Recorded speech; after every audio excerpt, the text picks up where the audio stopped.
As the shadows lengthen and the mysteries begin, welcome to another dark tale. If you're ready for an adventure into the unknown, consider subscribing and giving it a thumbs up right now. Let's unravel the secrets together. Share your thoughts below. What mysteries haunt your nights? More tales await, so stay tuned and let's venture into the darkness. The thud woke me. The thud was the sound of my son kicking his bedroom wall. This isn't new, he rolls like a hay baler in his sleep. I didn't move until I heard his high, squeaky voice call for mommy. But mommy is tired. She spent the last week working in the UK, and now she's home and trying to flip her schedule. It's just been me and the kids all week. And if I don't put the boy back to sleep, my wife and I would spend the rest of the night with a 2-foot-tall amateur martial artist kicking us in the back of the head until morning. The boy likes to sleep in a style I affectionately call punch snuggle.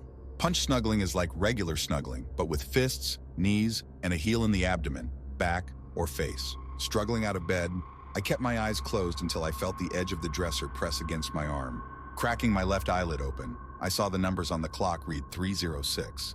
It was 3 in the morning and my brain felt like a trash fire. I walked into the hall and heard whispering. Maybe I didn't wake up fast enough. I thought Kay was still in bed, but I could barely keep my eyes open, so who knows what was happening. It didn't matter. I should take over.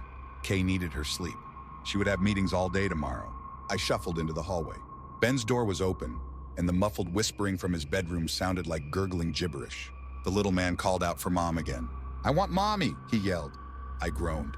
This was going to be one of those nights. Sometimes Ben doesn't wake up all the way. He falls into a zone that is half awake and half asleep. Then he'll scream and cry until he's in bed with us. The only way we can get him to calm down is to have him sleep between us, which isn't great for us because of all the punch snuggling. But I'm not exaggerating. I get kicked in the kidneys, and Kay has a toddler's forehead pushed in between her shoulder blades. Toddler foreheads are way more painful than you would expect. This co-sleeping happens every other night. It's not a great solution, but at least we didn't have to buy a dog like we did with our daughter. She refused to sleep in her bed until we bought a guard dog and gave it a spot in her room. The dog is cute. The dog is always scared, but May loves it, and that's what's important. "I want mommy," Ben yelled again, and I looked up as Kay led him from his room to the hall. I smiled my best commiserating smile. It's more of a closed-mouth grin with raised eyebrows that usually pulls a huff or laugh from Kay, but her face said she was having none of it tonight. I understood she needed me to step up and care for the kids so she could care for us. It was the deal we made when I became a stay-at-home dad. I pushed away from the wall. Sorry, I didn't hear him right away. I must be more tired than I thought. I apologized to my wife. Let's get the little man to bed. I turned my attention to my son. "Do you need some water, buddy?" "I want mommy," he whined and tried to pull away from Kay, but she didn't let him go. I remember thinking that was odd, but I was too tired to understand why I felt that. I crouched down to my son's level, and my knee popped. "Hey, little man, mommy is right next to you. She's holding your hand." Ben wrenched his hand away from Kay and grabbed the sleeve of my pajama shirt in his tiny fist. "That's not mommy." The hairs on my scalp stood at attention. Ben seemed so genuine and sure that for a moment I believed him. But I glanced up at Kay. Her eyes were wide, and a frown turned the corners of her mouth into a scowl. Children who talked in their sleep were an adventure. "I want mommy," Ben yelled. "Okay, all right, let's go to the bedroom, and we'll get mommy." I placated as I led my glassy-eyed son to our bedroom. Kay followed, and I tried to commiserate with her with an awkward smile and a shoulder shrug. But she wasn't looking at me. Her eyes focused on our bedroom door. That's when I heard the voice. It was Kay's voice, but I was still watching Kay over my shoulder, and Kay's mouth didn't move. "I'm up. I'm here.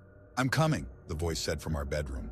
I watched as Kay, who walked behind me and my son, turned her head and pierced me with a wide-open gaze. Her eyes were much darker than they should be, and a mix of panic and frustration pinched her features. Ben pulled at my arm and I stumbled forward as Kay, my wife, shuffled out of our bedroom and into the hallway. There were 2 Kays. "I'm up," the Kay in our bedroom doorway declared as she rubbed her eyes. Our son lunged forward and clenched his short arms around Kay's legs. My wife held our son and smiled sleepily at me. Then she shifted her focus to the figure behind me, and her face lost all of its color. The hair on my neck stood at attention, and the smell of brackish water filled my senses. I turned to the figure behind me, filling the hallway the best I could, putting my body between it and my son. The smell of stale water and decay overwhelmed me, and panic took my breath as I realized that whatever this was between me and my daughter's room. But before I could react, the figure that moments ago was holding my son's hand and leading him out of his room dissolved or melted. One moment, it was there, the next. It was gone, and the carpet was wet and stained with muddy footprints. My wife gripped my hand as she clung to Ben, and together, we pulled our daughter and her dog from her room. We refused to let go of each other, which confused our preteen daughter. But she had dealt with her parents' weirdness before, and didn't complain much as we piled in the car. We left the house that night and haven't been back since.